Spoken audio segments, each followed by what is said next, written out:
Halo guys, Kami akan mewawancarai guru IPS di sekolah kami, yaitu Bapak Yeremia Alda. Wawancara ini tentang pengangguran dan mencari pekerjaan. Alasan kami melakukan wawancara ini adalah agar untuk lebih mengetahui perspektif orang dewasa. Semoga bermanfaat dan dapat berguna bagi kita semua. Selamat menyaksikan. mana trik maksudnya trik? Pas kelas 8 itu kan ada tugas PTS itu untuk berempati atau bersimpati sama masalah sosial dan kalau bisa membantu. Kelompok kami milihnya pengangguran, tapi pas nyari caranya gimana ada ide ngajarin orang pengangguran.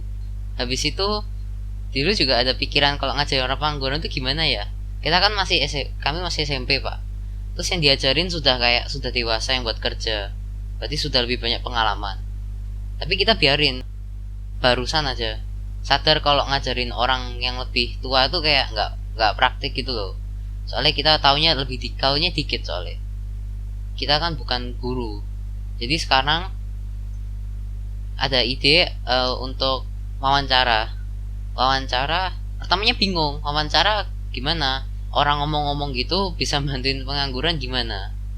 Jadi kita wawancaranya tuh tanya-tanya, siapa tahu ada yang punya, ada Pak Alda ada bisa bantu ide atau gimana, kok pada pengetahuannya Pak Alda, pengalaman gitu pak, biar biar nggak cuman pengetahuannya kita berlima tok, kami berlima tok, biar juga pengetahuannya orang yang lebih dewasa dan lebih tahu pak. Oke, nah itu yang saya bingungkan itu kan kalian pengen buat program untuk mengedukasi berarti gitu, mengedukasi orang-orang pengangguran gitu. Iya.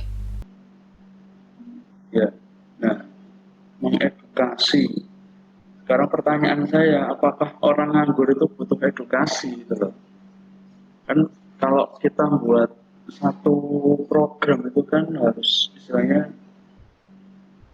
tepat sasaran. Kalau kita orang lapar berarti kan kita ngasih makan gitu kan. Kalau orang haus kita kasihnya minum, jangan dikasih batu ya, nanti malah apa gantem nanti ya, gitu. Nah sama seperti ketika kalian membuat satu program itu kan secara tujuannya dan latar belakangnya itu kan harus jalan. Nah sekarang kalau tujuannya atau sasarannya ini orang-orang pengangguran, apakah mereka butuh edukasi? Kalau misalkan butuh, edukasi yang seperti apa? Karena kalau saya rasa orang-orang pengangguran itu mereka lebih butuh solusi, mereka lebih butuh semacam action, ya, tindakan nyata. Kalau edukasi, nah itu saya kok sedikit apa ya? Ya memang perlu sih mengedukasi, istilahnya eh, cuman edukasinya mungkin dalam bentuk seperti ini ya, pengetahuan atau mungkin dasar-dasar keterampilan gitu. Makanya kalau edukasinya hanya sebatas memberikan istilahnya pengalaman-pengalaman itu juga apakah itu nanti bisa diterapkan, bisa istilahnya tepat sasaran itu tadi, dan apa penganggurannya juga banyak, luas banget. Pengangguran yang seperti apa? Pengangguran itu latar belakang mereka nganggur juga berbeda-beda dan solusinya pasti juga beda-beda itu. Nah itu kan yang dulu sempat saya tanyakan waktu di awal kalian membuat proyek ini kan. Penganggurannya itu pengangguran yang seperti apa? Karena solusinya pasti nanti akan berbeda satu pengangguran dengan pengangguran yang lainnya. Nah itu.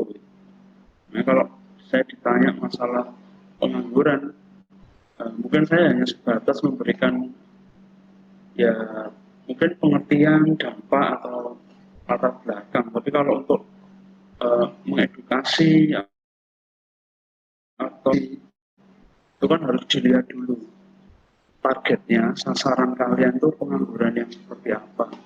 Baru nanti bisa merumuskan satu gagasan atau satu program. Kayaknya punya bisa hubungan sama internet ya. Soalnya karena ini kan tidak bisa keluar. Jadi yang ada hubungannya sama internet gini, yang bisa punya HP lah. Namanya itu apa sih program kalian ini apa? Kalian mau buat apa? Kita nggak ada. Jadi dulu kan programnya gitu. Terus baru sadar kalau nggak bisa ngedukasi. Jadi sekarang nggak ada apa-apa. Jadi tanya-tanya sama orang. Siapa tahu bisa membuka ada buka pikiran atau bisa nemu sesuatu.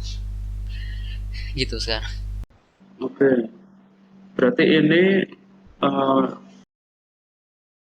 kalian ingin mencari apa namanya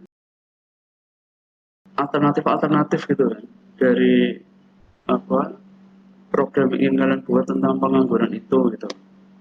Kalian ingin bertanya-tanya kepada orang yang sudah dewasa terkait dengan pengangguran itu, gitu. Ya Pak. Ya akhirnya seperti tadi saya katakan, kalau misalkan saya ditanya, kan coba pertanyaannya gimana? Ini kan mau interview, coba pertanyaannya gimana? Nanti saya coba jawab. Apakah itu yang kalian inginkan atau bagaimana? Nanti coba kita diskusikan. Saya mulai ya Pak. Ya, Di pertanyaan pertamanya seperti ini Pak. Apakah Bapak setelah lulus langsung dapat pekerjaan Pak? Bisa diceritakan mungkin? setelah lulus, kebetulan waktu itu saya langsung bekerja. Saya langsung melamar di salah satu perusahaan swasta yang bergerak di perbankan waktu itu. Dan saya langsung mulai bekerja ketika saya baru lulus dari kuliah. Berarti Bapak setelah lulus itu nggak pernah nganggur gitu ya? Langsung dapat pekerjaan gitu ya? Ya, setelah lulus saya memang langsung bekerja. Tapi setelah itu, setelah 1 tahun bekerja, saya sempat istilahnya vakum. Jadi sempat mengalami masa-masa pengangguran selama sekitar 3-4 bulan.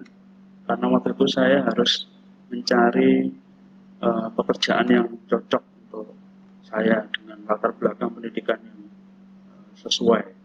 Berarti pekerjaan pertamanya Bapak itu belum merasa cocok gitu ya Pak?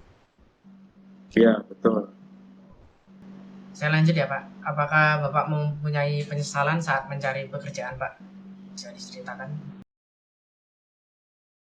Penyesalan sebenarnya tidak ada yang perlu disesali ya, karena semua itu proses. Setelah saya mengalami beberapa kejadian terkait tentang pekerjaan, baik dari saya mencari pekerjaan, dan saya harus sempat vakum dari dunia kerja, dan saya menemukan tempat kerja yang baru. Semua itu proses yang akhirnya membentuk kepribadian saya supaya lebih melihat sesuatu itu secara positif dan tidak ada hasil yang nanti akan mengkhianati usaha yang sudah kita lakukan. Jadi kalau saya tidak ada yang saya sesali dalam proses itu. Ya, saya lanjut ya Pak. Bagaimana Bapak bisa memotivasi diri sendiri Pak? Memotivasi diri sendiri, ya oke. Kalau motivasi mungkin nggak hanya diri sendiri, tapi orang-orang sekitar itu juga turut berperan serta dalam motivasi. Kalau motivasi dari diri sendiri yang jelas ya saya ingin mengembangkan diri, terus saya ingin apa yang sudah saya pelajari ketika saya kuliah, ketika saya sekolah itu bisa berguna untuk orang lain. Jadi itu motivasi yang muncul dari diri sendiri, dan pastinya ada motivasi untuk membuat bangga orang tua yang selama ini sudah berharap banyak pada anak-anaknya. Dan juga motivasi dari luar itu juga turut berperan serta, dari keluarga, dari teman-teman dekat itu juga turut memotivasi untuk menjalani proses itu. Asna jawab itu bisa memotivasi, bisa motivasi atau tidak, bisa mendorong.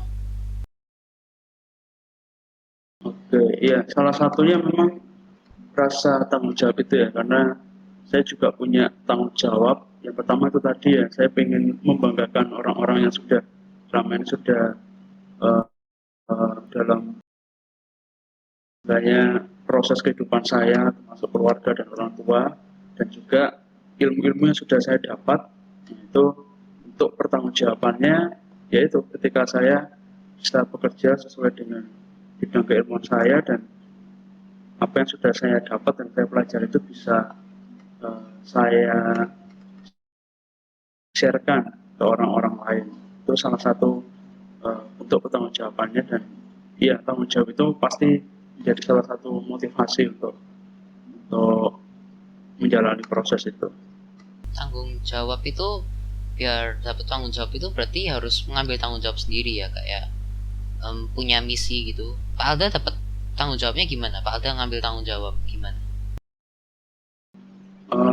Ya, tanggung jawab itu terbentuk ketika kita mulai terjun ke dalam proses itu ya. Ketika kita sudah mulai terjun ke dalam sebuah proses, itu tentu saja tanggung jawab itu akan turut serta di dalamnya. Jadi ketika kita ada di dalam sebuah misi ataupun tujuan, itu pasti juga akan ada tanggung jawab yang diemban di situ. Jadi tanggung jawab itu memang harus istilahnya dipertanggungjawabkan itu tadi, dan mempertanggungjawabkannya pasti mempertimbangkan banyak hal ya, banyak aspek. Jadi tanggung jawab ya, kalau dalam bahasa Inggris itu kan take responsibility ya. Jadi memang tanggung jawab itu harus diambil dan istilahnya dipertanggungjawabkan itu tadi. Masih ada. Apakah Bapak memiliki seorang teladan Pak dalam bekerja? Teladan teladannya ini sosok orang atau gimana? Iya, seseorang. Atau orang yang saya kenal? Iya. Oke, kalau teladan yang pasti yang paling dekat ya, paling dekat dengan saya itu ya keluarga. Kalau mau dirinci lagi, terutama bapak saya ya. Bapak saya ini seorang yang kerja keras dan dia selalu istilahnya bertanggung jawab kepada keluarganya. Dia mengupayakan segala yaitu daya upaya untuk membuat keluarganya tetap bisa bertahan hidup dengan segala cara dia lakukan itu. Ya, kalau ditanya sosok yang menjadi teladan, orang yang saya kenal selama ini ya bapak saya itu menjadi teladan saya dalam bekerja. Bahwa bekerja itu harus benar-benar sungguh-sungguh, total, dan bertanggung jawab. Moto atau prinsip Bapak dalam bekerja itu apa Pak? Motonya saya tuh kerja tuntas, kerja ikhlas, dan kerja cerdas. Itu moto saya dalam bekerja. Ini ke pertanyaan sebelumnya. Ya teladan, tapi juga kayak orang terkenal gitu yang teladan lah. Orang terkenal kalau dalam urusan pekerjaan itu apa ya? Sebenarnya banyak sih kalau tokoh-tokoh yang istilahnya memotivasi saya, terutama dalam hidup ya. Sosok-sosok seperti Steve Jobs, kemudian yang menterinya KFC itu siapa? Kolonel Sanders itu ya. Itu orang-orang yang istilahnya mereka itu kerja mulai benar-benar dari nol. Mereka udah jatuh berkali-kali tapi mereka bisa bangkit. Dan sehingga akhirnya mereka bisa meraih kesuksesan. Dan sebenarnya masih banyak lagi sih contoh-contoh. Kalau yang paling ini sih sebenarnya saya nggak bisa menyebutkan siapa, cuman banyak kalau orang-orang yang istilahnya memberikan suntikan motivasi ke saya dalam menjalani hidup. Bapak punya pengalaman jatuh? Kalau jatuh ini dalam urusan pekerjaan ya? Iya. Mungkin ini ya, ketika saya sempat vakum itu tadi ya, vakum dari dunia dunia kerja itu, ya memang itu sebenarnya titik terendah ya dalam hidup, karena saya melihat teman-teman saya udah bisa bekerja, sudah bisa berpenghasilan, tapi saya masih mencari-cari ya dengan berbagai alasan tentunya ya. Dan itu ya memang sempat membuat saya itu istilahnya terpuruk juga sih. Tapi itu tadi eh, rasa tanggung jawab, kemudian motivasi dari dalam diri sendiri dan dari orang-orang di sekitar itu yang membuat akhirnya saya tuh berusaha untuk bangkit dan kemudian meraih apa yang mungkin selama ini saya anggap tidak bisa saya lakukan, tapi saya tetap berusaha untuk menggapai dan mencapai itu. Dan saya buktikan bahwa ternyata ketika saya berusaha, saya mencoba untuk bangkit dan belajar dari kesalahan di masa lalu, ternyata saya bisa melewatinya. Dan sampai sekarang itu saya jadikan pelajaran bahwa semua proses itu pasti punya pelajaran hidup yang berharga ketika kita bisa mengambilnya dari sisi yang positif. Apakah Bapak punya Oh, kalimat motivasi untuk orang-orang yang lagi menganggur atau mencari pekerjaan, Pak? kalau motivasi yang jelas harus terus berikhtiar ya, terus berusaha, terus jangan lupa berdoa, karena usaha kita tanpa doa itu juga akan sia-sia ya. Jadi harus tetap berusaha, tetap berdoa, kemudian tetap kembangkan dan tetap dijaga motivasi dan semangatnya. Dan yang paling penting harus ingat bahwa kita sebagai manusia itu punya tanggung jawab yang harus dituntaskan. Manusia itu sejatinya adalah makhluk yang diberikan akal dan budi untuk selalu berinovasi. Jadi harus tetap semangat dan tetap ingat bahwa kita punya tanggung jawab yang harus kita tuntaskan. Itu. Jadi tadi kan Bapak pertamanya tanya tentang programnya kita apa sekarang. Nanti William William tuh tadi lupa. Tapi sekarang baru ingat. Kalau kita tuh sempat mau jadi makelar, tapi lebih kecil ini, Surabaya tok gitu, nggak gede. Kita pingin lebih apa namanya, lebih diketahui, lebih langsung, lebih kayak kalau online gitu biasanya kan nggak pernah denger soalnya kita. Tapi ini pingin biar orang-orang tahu. Tapi makelar juga belum kenal orang yang punya lowongan atau gimana. Sama orang yang pengangguran juga belum kenal. Ya. Kalau makelar itu berarti prinsipnya ya, kalau prinsipnya makelar itu berarti kalian tuh menjadi penghubung ya. Kan kalau dalam dunia marketing itu kan ada penjual sama pembeli. Nah kalian kan kalau bertindak sebagai makelar berarti kalian tuh ada di tengah-tengah itu. Nah, artinya kalian harus tahu pembelinya itu siapa, terus penjualnya itu siapa. Nah kalau kalian nggak tahu salah satu kan gimana cara menghubungkannya? Sama seperti misalnya konsep makelar untuk dunia kerja. Berarti asumsinya kalau kalian ingin jadi makelar, kan kalian harus tahu dulu. Istilahnya pencari kerjanya itu orangnya itu latar belakangnya seperti apa, bagaimana tujuan dan motivasinya. Kemudian si pemberi kerja atau perusahaan kalian kan juga harus kenal sama mereka. Sehingga kalau itu benar-benar bisa kalian jalankan ya baru bisa disebut makelar. Tapi kalau kalian tidak punya istilahnya relasi dengan perusahaan-perusahaan itu, ya sebenarnya bukan makelar sih. Karena kalau makelar ya mau nggak mau kalian harus tahu, harus kenal sama orang dalam itu. Sementara kalau bicara dunia kerja, kan perusahaan itu banyak banget. Di Surabaya aja udah berapa ratus perusahaan. Pertanyaannya apakah kalian bisa masuk ke dalam lingkaran itu? Sepertinya kok susah gitu loh. Sepertinya sulit kalau untuk menjadi istilahnya penghubung itu tadi. Kalau saya sih sarannya sebenarnya konsep kalian ini udah bagus ya, karena sepertinya nggak ada yang mengangkat masalah pengangguran ini. Atau mungkin saya belum pernah dengar ya, tapi saya baru dengar di kelompok ini. Konsepnya sebenarnya udah bagus dan udah tepat juga karena sekarang banyak kali pengangguran. Mungkin yang bisa diberikan untuk di saat-saat ini, ya kalian menjadi pemberi informasi saja. Jadi kalian mencari info, misalkan lowongan kerja. Kan sekarang banyak sekali itu channel-channel tentang lowongan kerja.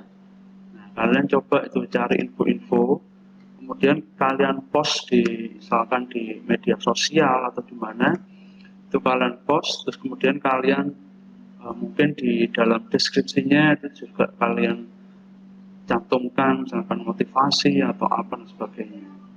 Atau mungkin dalam media sosial itu kontennya nggak hanya berupa lowongan kerja, tapi kalian bisa sisipkan motivasi-motivasi, misalkan quotes dari orang-orang sukses, gimana mereka berusaha bangkit. Nah, jadi kontennya nanti itu akan sangat kaya. Jadi nggak hanya berisi tentang lowongan kerja, tapi di situ kalian juga memberikan motivasi, atau kalian juga misalkan memberikan info, misalkan untuk jadi seorang karyawan yang baik itu tips-tipsnya apa aja, atau misalkan untuk lolos wawancara kerja itu tips-tipsnya apa aja. Nah, itu kan bisa diolah seperti itu. Jadi konten-kontennya nanti itu akan semakin kaya, semakin beragam, dan orang itu akan istilahnya stay gitu loh di channel kalian atau di media sosial kalian. Mungkin itu yang lebih tepat ya, karena kalau perantara saya rasa akan kesulitan kalian nanti, karena kalian harus menjalin hubungan juga sama si perusahaan-perusahaan ini. Nah, itu akan lebih susah. Jadi kalau menurut saya mending itu tadi, kalian sifatnya memberikan informasi. Nah, nanti di dalamnya bisa kalian sisipkan konten-konten yang memotivasi ataupun tips dan sebagainya. Itu mungkin kalau saran dari saya. Motivasi itu William lihatnya banyak yang kayak gituan itu, tapi biasanya juga ada yang misleading gitu loh. Kami takut sampai kalau salah ngeluarin omongan gitu, kok salah kan nanti orang-orangnya jadi percayanya salah. Misalnya salahnya itu salah gimana? Namanya salah di dalam artian yang seperti apa salahnya? Kan banyak yang kayak quote gitu, ada banyak yang suka bilang ikuti perasaan gitu, tapi nggak ada, mereka tuh konteksnya kurang spesifik gitu loh. Kan harusnya ada kayak konteks-konteksnya gitu semuanya. Kok quote itu awal nggak ada, dihindari karena biasanya mereka tuh konteksnya lebih dikit. Kalau nanti kan tergantung, kok suatu tulisan tergantung orang yang terima ya, otaknya tergantung dia yang proses. Tapi kalau semakin dikit kata-katanya, mereka tuh kan konteksnya semakin dikit, mereka mikirnya semakin banyak tuh, berarti mereka tuh mikirnya lebih banyak. Nah, mikir lebih banyak itu kan berarti lebih longgar, kayak orang dari backgroundnya beda bisa ngira artinya beda. Ya kan untuk mensisipkan quotes ataupun kutipan dari seseorang itu kan juga harus disesuaikan juga. Ya betul katanya William tadi, sesuai konteksnya. Jadi kalau konteksnya emang tentang motivasi hidup terkait dengan pekerjaan dan tanggung jawab, ya carilah motivasi atau quotes yang sesuai itu. Jangan kemudian quotes yang malah bersangkutan sama politik dan sebagainya. Akhirnya kan ya nggak nyambung juga, dan orang juga mikirnya bisa macam-macam. Jadi untuk menghindari error-error seperti itu ya, sebelum mempost sesuatu, dilihat dulu sesuai nggak sama konteksnya, kata-katanya kira-kira bisa nggak diterima sama istilahnya target kalian. Jangan sampai nanti targetnya itu orang-orang yang mungkin dari kalangan masyarakat bawah yang mungkin pendidikannya juga belum tinggi, tapi kalian kasih quotes yang harus membutuhkan pemikiran yang tinggi, yang mereka pasti nggak akan nyampe ke situ, dan apa yang kalian ingin sampaikan pasti nggak akan tersampaikan gitu loh ke target kalian. Jadi memang konteksnya itu harus dilihat dulu, disesuaikan dengan apa yang ingin kalian sampaikan, dan kalian juga harus lihat sebenarnya follower kalian tuh orang-orangnya seperti apa. Nanti kalau udah dianalisa seperti itu, maka kesalahan-kesalahan itu kemungkinan kecil akan terjadi. Kalaupun ada, mungkin itu hanya dari beberapa orang dan sepertinya bisa untuk segera diatasi kalau memang terjadi hal seperti itu. Kalau Pak Alda kan tadi bilang tentang hubungannya kalau wawancara itu gimana. Pak Alda punya pengalaman wawancara kerja nggak? Ya punya lah, soalnya sebelum bekerja kan masih salah satu proses yang harus dilalui kan wawancara.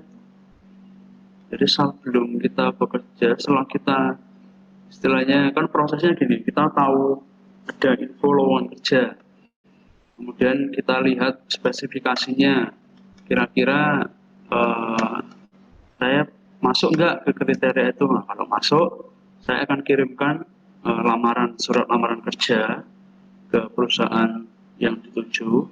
Nah, setelah itu ketika perusahaan itu melihat bahwa kita itu sesuai dengan kriteria yang mereka cari, itu tahapan selanjutnya pasti si pencari kerja ini akan dihubungi sama perusahaan. Dihubungi, nah biasanya macam-macam. Kalau perusahaan kadang ada yang langsung wawancara, ada juga yang melalui serangkaian tes kayak psikotes gitu. Kalau misalkan di Santa Maria ini dulu saya psikotes dulu. Setelah psikotes baru saya wawancara dengan ketua yayasan, kemudian dengan kepala sekolah waktu itu. Itu memang satu rangkaian itu. Kalau dalam dunia kerja pasti harus, dan kayaknya setiap perusahaan pasti punya standar untuk melakukan wawancara terhadap calon karyawan. Kan ada yang banyak yang ngira kalau mau fokus kayak mau kerja tuh mau belajar sekolah gitu, itu tuh biasanya jadi kurang sama orang yang kurang hubungannya kurang, jadi lebih jarang ngomong, lebih sering ngerjain sesuatu. Kan ada hubungannya sama mungkin orang tua, teman gitu. Itu menurut Pak Alda, kalau teman sama hubungan sama orang itu kan itu tuh lebih penting hubungan sama orang atau hubungan pekerjaan atau rumit? Nanti Pak Alda jelaskan kalau itu. Kalau berarti itu kalau saya simpulkan terkait sama relasi di dunia kerja. Ya sejatinya memang kalau kita sudah terjun ke dunia kerja, pasti kita harus berhadapan dengan yang namanya banyak orang. Kecuali kita kerjanya sendirian itu, ya mungkin kita nggak akan berhubungan dengan banyak orang. Tapi kalau kita bekerja di satu organisasi atau di satu lembaga, itu pasti ya mau nggak mau kita harus dituntut untuk menjalin relasi. Kalau ditanya masalah prioritas antara relasi atau tugas dan tanggung jawab dalam dunia kerja, seharusnya itu harus berjalan beriringan sih kalau menurut saya. Karena seperti misalkan saya sebagai guru ini di Santa Maria, tugas saya ngajar, terus membuat perangkat, membuat penilaian sampai nanti membuat misalnya report buat kalian. Tapi di satu sisi pekerjaan itu juga harus membutuhkan dukungan dari teman-teman yang lain, misalkan di tata usaha. Nah, dalam administrasi kan saya pasti butuh administrasi yang ada di tata usaha. Nah itu kan nggak mungkin bisa berjalan kalau kita nggak membangun relasi dengan orang-orang yang ada di tata usaha. Demikian pula dengan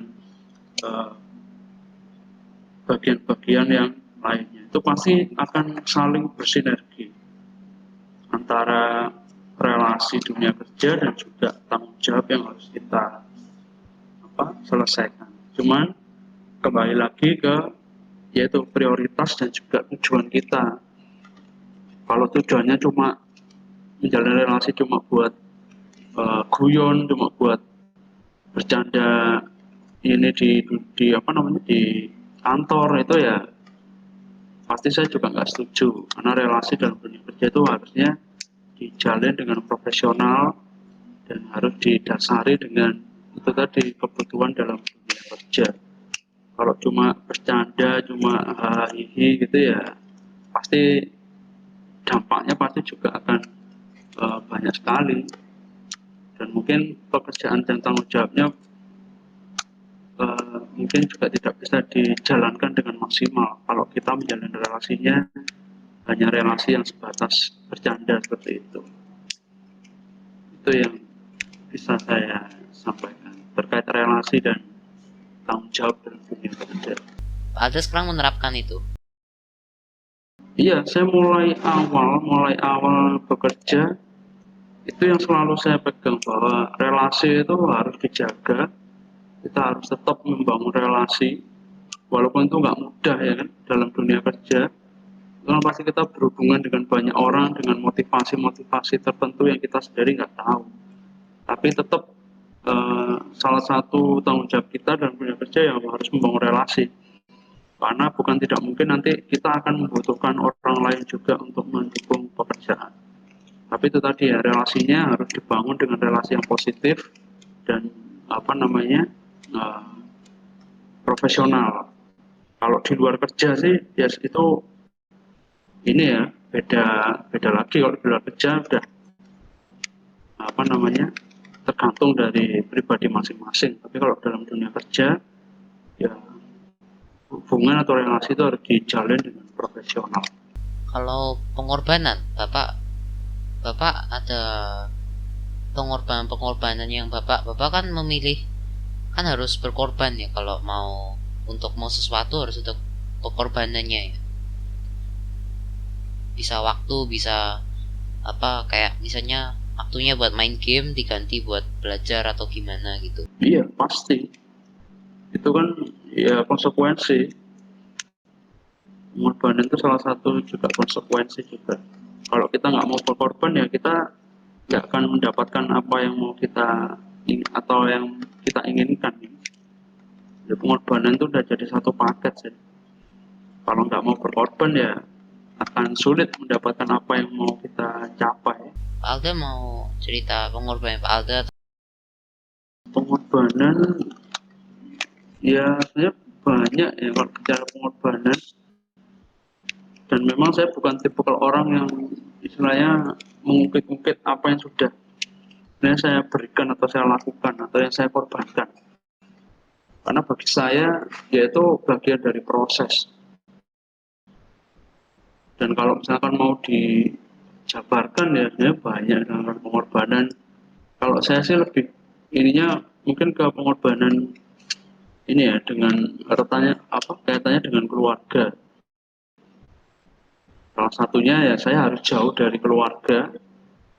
Yang dulunya saya itu sangat dekat dengan keluarga, sekarang akhirnya mau nggak mau harus jauh karena saya harus bekerja di luar kota. Tapi pengorbanan itu sepadan dengan apa yang saya dapatkan gitu. Dan saya nggak menilai itu akhirnya sebagai sebuah pengorbanan, tapi saya melihat itu sebagai sebuah proses. Dan sebenarnya masih banyak lagi, tapi ya itu tadi saya tidak pernah menghitung dan tidak pernah saya mengungkit-ungkit apa yang sudah saya korbankan untuk apa yang ingin saya capai. Karena saya yakin kalau kita tuh melakukan semuanya itu dengan tulus, ya semua hal baik itu pasti akan kembali ke kita. Itu. Semua hal baik akan kembali ke kita kalau kita tulus. Ya hukum tabur tuai, apa yang kita tabur ya itu yang akan kita tuai juga. Kalau melakukan pekerjaan ya udah lakukan aja selama hal itu atau pekerjaan itu adalah pekerjaan yang baik, maju aja. Nanti pasti kita akan menuai hal-hal yang baik juga. Dan pengorbanan itu pasti akan setimpal. Pak Alda tadi kan bilang kalau tidak mungkin. Kalau berarti kan Pak Alda dibilang mau dicapai ya. Pak Alda sekarang punya misi-misi Pak Alda. Ya pasti. Kalau saya nggak punya visi misi, ya mungkin saya udah nggak ada di dunia ini. Artinya selama saya hidup, saya selalu menekankan selama saya hidup dan mampu untuk bergerak dan bernafas, ya saya harus tetap memegang misi dan visi itu pasti. Kalau membuat misi berarti Pak Alda buat tanggung jawab ya. Pasti kan itu tadi, itu udah satu paket itu tadi. Misi itu pasti kan harus kita pertanggungjawabkan juga. Masa cuma buat misi tapi nggak kita jalankan berarti kan ya nggak ada rasa tanggung jawab berarti.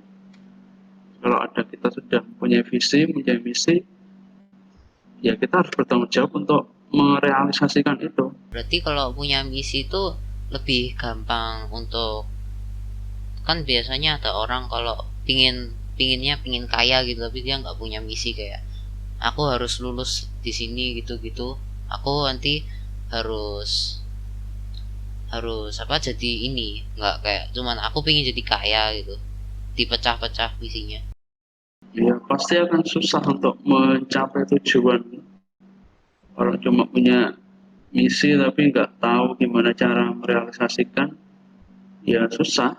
Sama kayak kita mau pergi kemana tapi kita nggak tahu jalannya, pasti akan tersesat gitu. Tapi kalau kita tahu jalannya, kita tahu harus menggunakan apa untuk ke sana, ya pasti kita akan bisa sampai di tempat tujuan. Terima kasih Pak. Pak Alda ada yang mau Pak Alda ceritakan atau mau saran buat kita? Ini saran terkait apa ya? Terkait Ya terkait, proyek kalian tuh? ya Atau terkait apa? terserah ini, mau buat orang-orang yang nonton mungkin atau buat kita. Sarannya apa ya? Ya tetap itu tadi, tetap berikhtiar, tetap berusaha itu tadi. Terus serahkan semuanya dalam doa juga. Dan kalau saya sih prinsipnya itu tadi, menikmati proses. Kenapa kok saya bilang menikmati? Karena proses ini kita nggak tahu. Kadang kita harus melewati bukit-bukit yang menanjak, kita kadang juga melewati jalan-jalan yang berbatu. Nah, kalau kita nggak menikmati pasti ya kita akan berkeluh kesah, terus mungkin akan menyerah. Tapi kalau kita menikmati proses itu dan kita tahu tujuan apa yang ingin kita capai dan kita menikmati semua prosesnya, saya yakin kita akan sampai di tujuan itu. Dan pengorbanan, kemudian apa yang sudah kita keluarkan, kita berikan, pasti semua akan sepadan ketika apa yang ingin kita capai itu bisa terlaksana. Dan ya itu tadi, tidak akan ada hasil yang akan mengkhianati usaha. Mungkin itu yang bisa saya berikan. Pak Alda, udah nggak ada lagi ya? Udah. Nah, ini karena dia habis mikir-mikir gini, Alda, kita pingin ini ngeliatin foto bentar, ini foto kucing gitu aja bentar. Bentar banget kok Pak. Ayo Jo, share screen Jo. Tahu cara lihatnya nggak?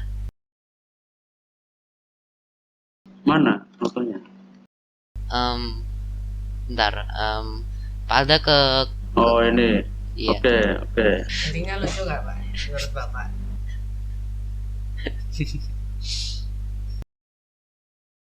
Mana belum muncul, bentar. Kok lama ya loadingnya? Muter-muter terus bisa ya? Nggak bisa, muter-muter.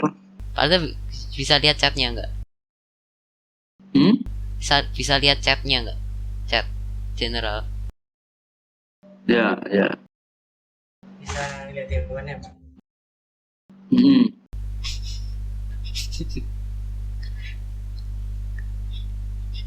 Terus? Ini kok gagal ya? Kamu gagal. Gagal melucu. Gitu ya Pak. Pak Alda bingung ya? Ada bingung ya?